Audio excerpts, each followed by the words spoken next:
This is the VOA Special English Agriculture Report. It can be hard to decide which foods to buy in an American grocery store these days. The information on many products makes different claims.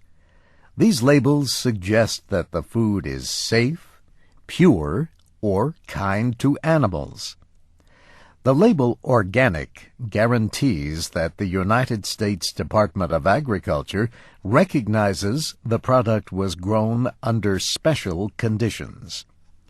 The department says foods that meet requirements of its National Organic Program can use an official label. It shows the words USDA Organic inside a circle.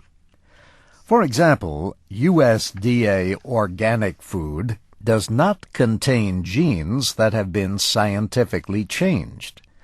The food is grown without chemical treatments against insects or disease.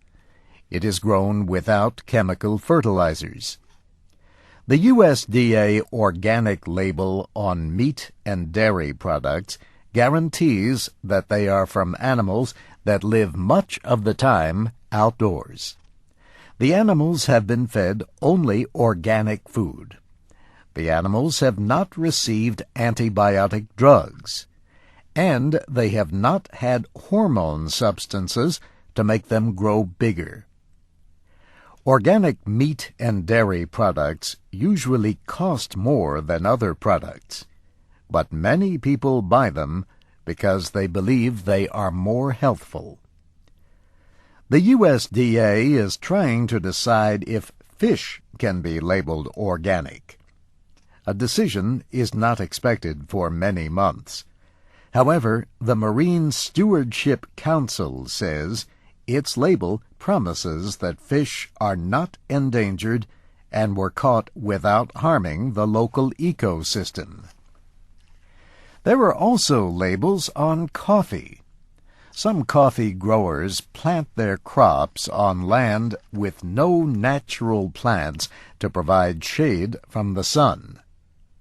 Other coffee is grown under trees that provide shade for the coffee and homes for birds. This coffee is labeled bird-friendly. The Smithsonian Migratory Bird Council of the National Zoo in Washington, D.C., guarantees coffee with the bird-friendly label.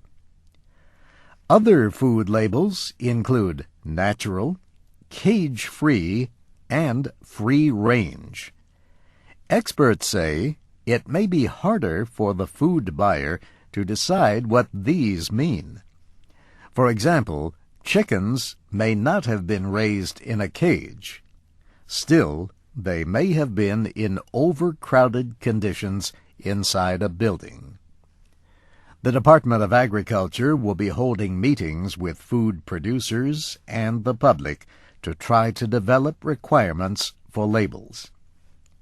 And that's the VOA Special English Agriculture Report, written by Geraldine Watson. Transcripts and audio files of our reports are on our website, voaspecialenglish.com. I'm Steve Ember.